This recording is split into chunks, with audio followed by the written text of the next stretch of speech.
Esse aqui é o canal de corte do Acionista Podcast, onde eu entrevisto investidores e gestores de empresas. Se você é um investidor, se inscreva aqui no canal. Bom vídeo. Boa noite, pessoal. Estamos começando mais um episódio do Acionista Podcast com mais um analista. Estamos aqui com o Rodrigo, analista da Guide. Nesta humilde live, a gente vai falar sobre as top 3 melhores ações da Bolsa, na opinião do Rodrigo, e obviamente que ele vai embasar essa opinião detalhe por detalhe. E se você tiver alguma dúvida, algum questionamento, o chat está aberto aí. Muito obrigado a todo mundo que está assistindo. Já comecem aqui curtindo. E se vocês tiverem alguma pergunta, principalmente com foco em commodity e um pouco de varejo, que é o foco do nosso caro Rodrigo, podem fazer aí que durante a live eu também faço. E agora eu vou passar a palavra aí para o Rodrigo se apresentar para a gente e a gente já começa com a primeira empresa. E muito obrigado por ter aceitado o convite, Floriano. até por sinal, Rodrigo. Obrigado pelo convite. Bom, pessoal, meu nome é Rodrigo Crespi, sou analista aqui da Guide, eu cubro muito mais commodities e varejo, principalmente commodities, na verdade, né? Então, o objetivo aqui da live é a gente discutir sobre 3 papéis que nós mais gostamos atualmente. Entre eles, Petrobras, eu vou entrar no detalhe um pouco mais adiante, né? Mas Petrobras, Mas não fala Minerva todos e... não fala todos não, calma. Tem Opa, que ser surpresa, tem fechado. um surpresa então. Tá bom. Tranquilo, perfeito. Então a gente vai começar aqui, antes de começar a falar dos papéis, eu queria muito saber a sua opinião sobre as commodities. Agora, essa semana teve uma certa queda aí das commodities. Qual que é o cenário que você imagina, considerando o contexto aí geral do Brasil, do macro, assim? Não precisa entrar tão a fundo, mas só para dar um ponto de vista, o seu ponto de vista e o ponto de vista dos analistas da Guide que acompanham o macro aí. O que o investidor Certo. deve Bom, esperar? commodity, a gente tem visto uma realização muito forte, né, nos últimos dias. Eu acho que é muito por conta da probabilidade maior de recessão, né? A gente tem visto aí cada vez mais alta essa possibilidade de acontecer uma recessão global. E basicamente recessão inversamente, na verdade, tem uma alta correlação aí com o preço de commodity, né? Recessão acontecendo, a tendência é que o preço de commodity caia, né? Porque investimento produtivo tende a cair, né? A gente vê uma liquidez aí muito menor também para investimentos. Então a gente tem acompanhado aí petróleo mesmo com guerra na Ucrânia, que estava de certa forma sustentando, eu diria entre aspas, artificialmente o preço do petróleo num patamar tão elevado, mesmo. Acho que ele vai entrar e sair de novo aqui. Mas enquanto isso, eu vou mostrar para vocês aqui a cotação do petróleo Brent. Isso aqui é a cotação do petróleo Brent. Você pode perceber que nos últimos 10 anos está no seu topo histórico, ou bem próximo dele. 20 anos, pode perceber que também está muito alto. Só que quando você pega em 3 meses, você percebe que do topo está bem distante. Chegou a alcançar $23 e agora está caindo bastante aí. Caiu bastante, agora deu uma ressuscitada. E a tendência é, se realmente ocorrer uma recessão, a tendência é cair bastante. Por quê? Porque simplesmente você vai diminuir a demanda como um todo, vai diminuir muito a demanda. Tipo, você vai diminuir as pessoas viajando de avião, você vai diminuir as pessoas andando de carro, porque vai ter menos dinheiro em circulação. Com menos dinheiro em circulação, você não vai comprar um cruzeiro, você vai evitar gastar. E aí você diminui a demanda, diminuindo a demanda, e a produção tende a não cair. Mas, Fernando, por que a produção tende a não cair? Simples. Porque imagina que você furou um poço. Tá bom? Você furou um poço lá de petróleo e aquele petróleo te custa $3 para tirar do chão, que é o custo, por exemplo, da Arábia Saudita. E o petróleo tá $50. Tá realmente metade do que tá agora, mas ainda te dá lucro. Se te dá lucro, você vai mandar bala. Resumidamente é isso. Então, o grande ponto aí é que a tendência é com a queda da demanda e o mantimento da oferta, o preço cai bastante. E aí tem alguns players, por exemplo, o mercado de xisto dos Estados Unidos, ele se ferra, porque o custo de extração dele é $30. Aí você tira por $30, aí você coloca custo de capital, entre outras coisas, aí talvez nem bata ali, se o petróleo tiver $50, você até quebra. Mas, e também considerando que a dívida vai aumentar, já que os juros americanos estão aumentando. Então, considerando por isso, alguns algumas produções até podem diminuir. Só que a grande produção do mundo vem da Arábia Saudita, Rússia e Venezuela, se eu não me engano. E também o Brasil tem uma contribuiçãozinha pequenininha ali embaixo, mas ainda tem. Mas de qualquer forma, a maioria dos players tem um custo bem abaixo do que $50. E se você abaixa o petróleo para $50, você tem uma economia gigantesca mundial. Porque a tendência é que, pô, você vai refletir isso na bomba. Refletindo na bomba, você vai conseguir ter um desconto absurdo. E tem que lembrar que combustível é 22% da cesta do IPCA. Ou seja, você vai ter uma deflação. E deflação é uma coisa incrível, né? E é o objetivo do aumento de juros. Ou seja, se você tem uma deflação de oferta, ou seja, o custo fica baixo, você pode fazer o quê? Diminuir juros. E aí a bolsa vai subir como uma estrela cadente. A estrela cadente cai, né? Um sol raiando, não sei, não sou bom em exemplos. Deixa eu ver se ele tá voltando aqui. Ele falou de commodity, caiu até a câmera dele. Essa é a grande verdade. Mas enquanto ele não entra, façam perguntas aí, ó. Quem tiver alguma pergunta para fazer sobre commodity, manda aí que eu vou tentando tecer a minha opinião. E quando ele voltar, a gente acrescenta. Ou se quiserem falar de alguma ação específica aí. Eu tava olhando um pouco de bife, já que é uma das ações que ele vai falar aqui, que ele já deu spoiler.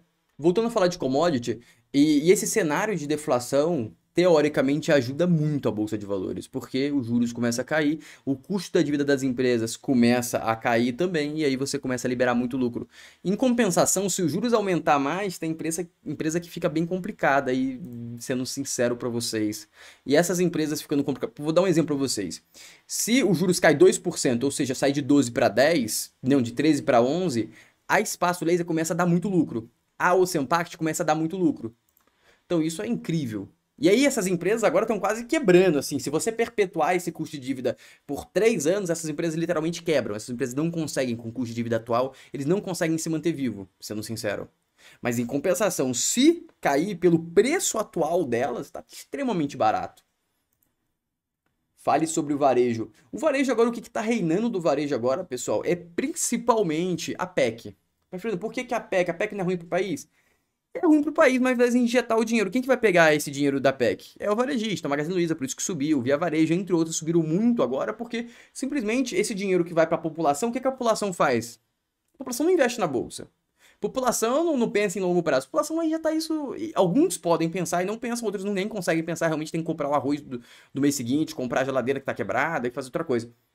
Então, o varejo agora, o que tá girando em volta é essa PEC, que possivelmente vai pagar, que é aquela PEC, a famosa PEC compra votos, né? Não tem muito o que falar. As pessoas fazem coisas para benefício perpetuar-se na liderança, no poder. A gente já viu isso no passado, então não tem nada. Floriano dá aula sozinho. É boa, já. Mas vamos lá, mandem perguntas aí. O Rodrigo tá tentando entrar aqui. Ele vai voltar, ele vai voltar. Ele é um homem persistente, daqui a pouco ele volta aí. Então, de commodity, tô até bem olhando o commodity macro. Na minha concepção, eu acho que o Brasil vai sair muito forte desse cenário todo. Jean mandou que tá muito barato. As coisas estão muito baratas caso não perpetue. Tipo, eu acho interessante as pessoas falarem que as coisas estão baratas, só que é importante você entender que existe um motivo para essas coisas estarem baratas. Não é barato por barato. Tipo, por que que o espaço laser está barato? Porque se a gente perpetua o custo de vida atual, ela morre. Porque a Ocean Pact é tão barata? Porque se você perpetua aquele custo de vida, ela morre. Como assim, Fernando? Ela morre. Não tem como ela sobreviver. Ela não sobrevive. Simplesmente, ela não sobrevive porque ela não consegue rentabilizar o capital que ela tem acima de 15% ao ano mais com custo de dívida. Não é nem 15%. Para ela rentabilizar o capital que ela tem que rentabilizar acima de 20%, eu acho, se não me engano. Porque considerando o custo da dívida. Então, é absurdo, é absurdo. Está na hora de investir em Natura para potencializar os ganhos futuros. Então, pseudônimo. Isso não é muito bom. É, Natura, eu focaria, porque a minha aposta é que a inflação não vai durar tanto. A inflação não, o custo de dívida não vai ficar tão alto por tanto tempo. Essa é a minha premissa, zero. Por que você tem essa premissa? Agora foi, agora foi, agora foi. Amigos, ele tá voltando aí. Eu vou adicionar ele aqui, mas eu vou concluir Natura. Eu focaria. Eu não sei se a opinião do Rodrigo vai concordar comigo. É, eu, eu tô colocando agora ele aqui. que eu tenho um foco mais em small caps, porque se a dívida não O Wi-Fi perpetuar... daqui caiu. Voltou? Agora você está ao vivo, Rodrigão. Você não tá me... Eita, calma aí, deixa eu conectar aqui. Calma aí. Problemas do ao vivo. Deixa eu ver, agora ele tá me escutando e me ouvindo, certo? Opa, Floriano, tô sim. Agora Dá foi, pra me agora foi, ouvir? estamos ao vivo. Perfeito, tô te escutando perfeitamente, tudo certo. Boa. Voltamos aqui. Então, ó, fizeram uma pergunta aí. Eu comentei aqui quando estava offline, eu comentei sobre o custo de dívida, que está bem alto no Brasil, e muitas ações estão precificadas com a perpetuação desse custo de dívida. E tem empresas com essa perpetuação, elas morrem literalmente. Deu exemplo aí de Espaço Laser, ou Sempact, que realmente se manter esse custo de dívida, elas tendem a não sobreviver.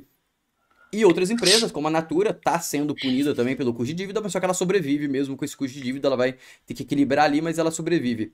E aí o pseudônimo aqui, que é um nome muito criativo por sinal, está na hora de investir em Natura para potencializar os ganhos do futuro? A minha opinião é que eu como eu curto risco e curto risco não, quero ter maior rentabilidade possível, eu arriscaria em commodity não, eu arriscaria em small caps, mesmo essas small caps que podem morrer se o custo de dívida perpetuar por 2 anos, por exemplo, porque se elas não morrerem, elas vão multiplicar 3, 4 vezes facilmente. Qual que é a sua opinião? Eu acho que, bom, as empresas, acho que vocês se referiam aí pela perpetuidade, né? Essas empresas mais de crescimento, que tem mais fluxo de caixa na perpetuidade, com certeza são muito mais sensíveis a uma variação na curva de juros, né? Portanto, a gente tem visto aí uma pressão muito maior nesses papéis, aí uma pressão vendedora, né? Quando se olha a Magazine Luiza, por exemplo, que era uma empresa negociada num múltiplo bastante alto, né? Basicamente, o múltiplo que eu me refiro aqui é o preço sobre lucro, que é o mais comum e mais usado, né? Para comparação aí entre os pares do setor. A gente tinha uma Magazine Luiza sendo negociada aí a mais de 100 vezes preço sobre lucro, portanto, o que você pressupõe com isso é que o mercado espera ter o retorno do dinheiro investido em mais de 100 anos, né? Então, a gente pode julgar aí que é um prazo bastante longo, mais do que uma vida em média, né? Então, juros muito altos, você acaba descontando esse fluxo de caixa por uma taxa mais alta, então esse valor diminui. Então, você tem uma maior sensibilidade. Basicamente, o conceito é esse. Agora, sobre custo de dívida é outra coisa, né? Custo de dívida ele cresce conforme os juros crescem também, então a despesa financeira das empresas crescem e o lucro, obviamente, diminui. Então, são dois pontos negativos que têm a origem ruim sendo a mesma coisa que seria os juros, né? A taxa livre de risco, dependendo da forma que você quiser enxergar.